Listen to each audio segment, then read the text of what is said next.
Welcome to the Product Development Training Program. In this video, we will be discussing the third step, that is, processing. Processing is where the product moves from the laboratory to the industrial plant. This is an expense-driven part of the product development as the product is scaled for mass production. And in often circumstances, the process is scaled up more than once. This ensures that the output product will be on par with the laboratory product without extending the expenses. Most of the time, scaling will be done in two steps. The first one is pilot plant testing. In a pilot plant testing, a smaller version of the manufacturing site is set up. This is used to demonstrate the process and necessary equipment needed to manufacture or develop a specific product within a controlled environment. The second step is plant testing. In this step, the full-scale operation is set up experimentally. This helps in understanding the operation process as well as the product quality while scaling for mass production.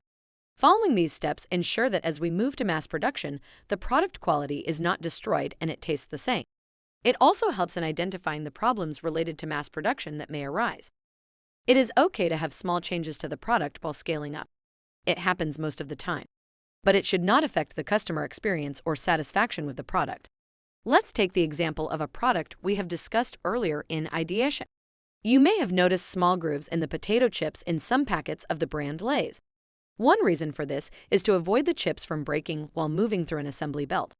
The groove design shows less breakage compared to the non-groove design. Similarly, every product may need some adjustment to retain its quality while mass production. In this part of the food processing, also, the quality and other analyses and testing are done to set specifications, determine food safety concerns, as well as estimate shelf life. These experiments at this stage of product development are done to determine a more accurate product cost. This includes processing efficiency, time efficiency, etc. There are some key questions to be asked during the stage of processing. These questions will help define the effect that the process will have on the product attributes. The first question is regarding the sensory attributes. Sensory attributes, such as appearance, odor, flavor, taste, and texture of foods detectable by human senses, are often used to evaluate food quality. Will the process change any of these? If it changes, is the change positive or negative? The second question is about the nutritional profile. In most cases, if the process changes the nutritional profile of a product, that is not a positive change. The third one is about product specification. Product specs are blueprints that describe exactly what the product will be, what it should look like, and what function it will perform.